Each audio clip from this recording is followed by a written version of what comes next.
Hello everyone, I am Neil Simon A. Salinas, a grade 7 student who will discuss and tackle to you the different Philippine festival. First, Ati-Atian Festival. It is one of the famous Philippine festival held annually in January in honor of the Santo Niño, Holy Child or Infant Jesus. In several towns of the provinces of Aklan, Panay Island, the biggest celebration is held during the third Sunday of January in the town of Kalibo, the province capital. The name Ati-Atihan means to imitate the Ati people. The festival consists of religious procession and street parades, showcasing team clothes, dancing groups wearing colorful costumes, marching bands, and people sporting paste and body paints.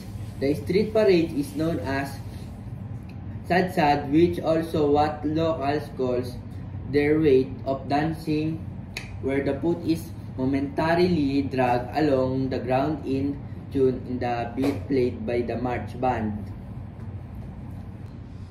Another festival is the Moriones Festival. It is the Lenten and religious festivals held annually on Holy Week on the island of Marinduque.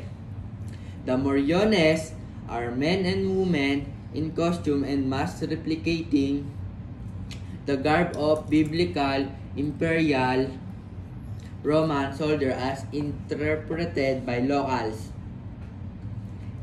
The Moriones tradition has inspired the creation of other festivals in the Philippines where cultural practices is turned into street festivals. The Moriones refers to the mask and costume penitents who march around the towns for 7 days searching for Longinus. Morions roam the streets in town from Holy Monday to Easter Sunday, scaring the kids or engaging in antics or surprises that draw attention. This folk religious festival that reenacts the story of Saint Longinus, a Roman centurion who was blind in one eye.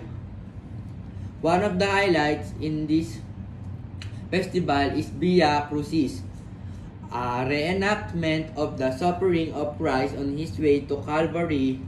Men inflict suffering upon themselves by whipping their backs, carrying a wooden cross, and sometimes even crucifixion.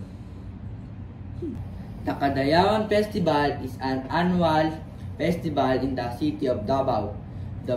This festival is a celebration of life, a thanksgiving for the gift of nature, the wealth of culture, the bounties of harvest, and serenity of living. Previously, this festival was held in the third week of August, which is every year, was highlighting the tribes of Davao City.